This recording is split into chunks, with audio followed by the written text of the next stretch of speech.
कभी कभी भगवान को भी भक्तों से काम पड़े। जाना था गंगा पार, प्रभु केवट की नाव चढ़े। नमस्ते दोस्तों, मेरा नाम है आदित्य शर्मा। रामायण के उस प्रसंग की आज बात कर रहा हूँ। ये वो प्रसंग है जो जीवन का सार सिखाएगा, सार समझाएगा। भगवान श्री राम, माता सीता और भ्राता लक्ष्मण 14 वर्ष के वनवास पर थे। वो घूमते घूमते जब पहुंचे गंगा किनारे तो समस्या थी गंगा नदी को पार करने की। भगवान श्री राम की भेंट हुई उनके अपने मित्र निषाद राज से, और निषाद राज एक केवट को जानते थे जो नाव चला करके लोगों को नदी पार करवाते थे। तो केवट को न्योता दिया गया, केवट को बुलाया गया। केवट ने जैसे ही प्रभु श्री राम को देखा, चरणों में साष्टांग दंडवत प्रणाम किया, क्योंकि केवट प्रभु श्री राम की पूजा पहले से कर रहा था। उसे तो दर्शन मिल चुके थे, तो वो प्रफुल्लित हो गया था। निषाद राज ने कहा कि केवट, आपको प्रभु श्री राम को, माता सीता को और भ्राता लक्ष्मण को गंगा नदी पार करवानी है। तो केवट ने कहा, मैं ये काम नहीं कर सकता। केवट ने पहले ही मना कर दिया। तो निषाद राज को और भ्राता लक्ष्मण को गुस्सा आ गया कि ऐसे क्यों। तो केवट ने कहा कि मैं इन्हें जानता हूँ, इनकी लीला अपरंपार है, इनके चरण जहाँ पड़ जाएं वहाँ चमत्कार हो जाता है। मैंने तो सुना है कि उन्होंने माता अहिल्या जो पत्थर की थी उन्हें नारी में परिवर्तित कर लिया। लोग इनके चरण धूल पाने के लिए ललायित रहते हैं।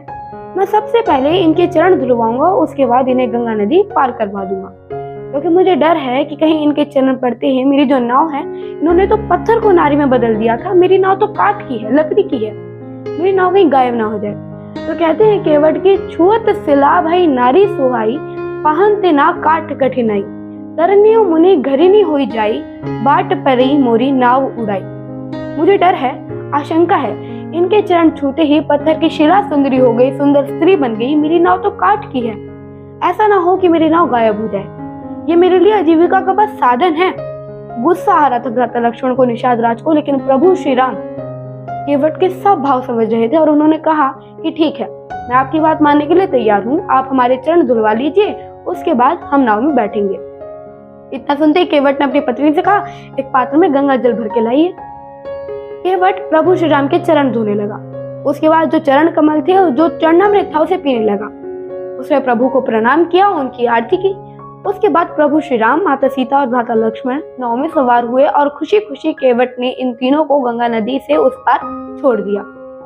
जैसे ही प्रभु श्री राम, माता सीता, भ्राता लक्ष्मण उतरने लगे नाव से, तो प्रभु श्री राम ने इशारों में माता सीता को कहा कि उत्तरायण यानी जो भेंट है वो देनी चाहिए, और माता सीता ने अपनी मुद्रिका जो अंगूठी थी वो केवट को भेंट करी।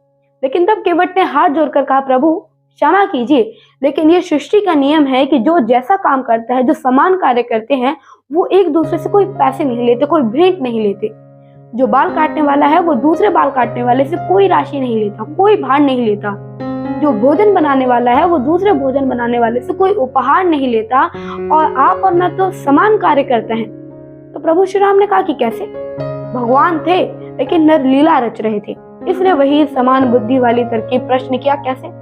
मैं तो केवट का काम नहीं करता, मैं तो केवट नहीं हूँ, मैं तो लोगों को नाव में बैठा करके इस पार से उस पार उतारते ही नहीं हूँ। तो केवट ने हाथ जोड़कर कहा, प्रभु मैं आपको जानता हूँ, मैं तो इस लोक में, मनुष्य लोक में लोगों को नदी पार करवा रहा हूँ, नाव में बैठा करके इस पार से उस पार लेके जाता हूँ, लेकिन आप जो भव सागर वाली नाव है उसमें आप लोगों को बिठाते हैं, भव सागर पार करा देते हैं, मृत्यु लोक से हमें पार करा देते हैं, और मैं तो समान कार्य करता है।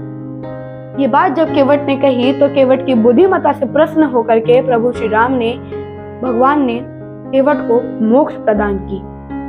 पद पखारी जलपान करी आपू सहित परिवार, पितर पारू करी मोदित गयो ले पार।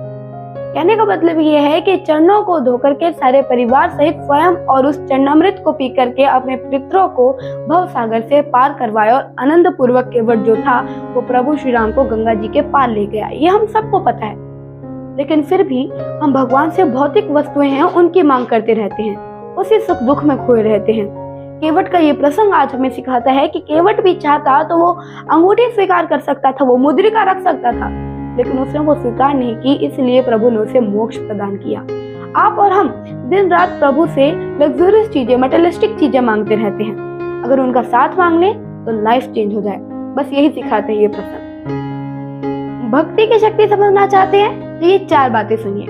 सबसे पहले, भक्ति अगर भोजन में प्रवेश करती है तो वो भोजन प्रसाद बन जाता है। दूसरी, भक्ति अगर पानी में प्रवेश करती है तो वो पानी चरणामृत बन जाता है। तीसरी, कि भक्ति अगर किसी भवन में प्रवेश करती है तो वो भवन मंदिर बन जाता है। और चौथी, कि अगर भक्ति किसी व्यक्ति में प्रवेश करती है तो व्यक्ति भक्त बन जाता है। राम जी की बात अब हो ही रही है तो उनके भाई लक्ष्मण जी का भी मुझे प्रसंग याद आ रहा है कि आज के जमाने में लक्ष्मण जी जैसा भाई होना या लक्ष्मण जी जैसा पुत्र होना कितना मुश्किल है। और आज के इस कलयुग में अगर आपको लक्ष्मण जी जैसा भाई मिल जाए या फिर लक्ष्मण जी जैसा पुत्र मिल जाए तो आप समझिए कि आप धन्य हो गए हैं। रामायण के अनुसार वनवास सिर्फ भगवान श्री राम को मिला था, लेकिन लक्ष्मण अपने बड़े भाई श्री राम से इतना प्रेम करते थे कि उन्होंने सिर्फ भगवान श्री राम के लिए अपने जीवन के 14 वर्ष वन में बिता दिए। और एक क्षण के लिए भी उन्होंने महल और राजपाट के सुखों के बारे में नहीं सोचा। राजमहल को एक क्षण में छोड़ दिया, राजपाट के जो सुख थे सब कुछ छोड़ दिए। अगर लक्ष्मण भगवान श्री राम के साथ वन पर ना जाते तो कोई उनसे ये प्रश्न नहीं करता, कोई उनसे ये नहीं कहता कि वो क्यों नहीं गए, क्योंकि उन्हें वनवास हुआ ही नहीं। लेकिन लक्ष्मण जी के रोम रोम में भगवान श्री राम के लिए कैसा समर्पण था कि उन्हें अपने भाई से एक क्षण के लिए भी वियोग बर्दाश्त नहीं था। रामायण में इस बात का वर्णन मिलता है कि जब लक्ष्मण जी को भगवान श्री राम के वन पर जाने की सूचना मिली तो उन्होंने माता कौशल्या के समक्ष एक सौगंध खाई कि अगर उन्हें भगवान श्री राम के साथ वन में जाने से रोका गया तो वो अपने प्राणों को अयोध्या में ही त्याग देंगे। उन्होंने माता कौशल्या से कहा कि भगवान श्री राम मेरे प्राण हैं और भला प्राणों के बिना कोई कैसे जीवित रह सकता है, इसलिए लक्ष्मण जी का महल वही होगा जहाँ प्रभु श्री राम वास करेंगे।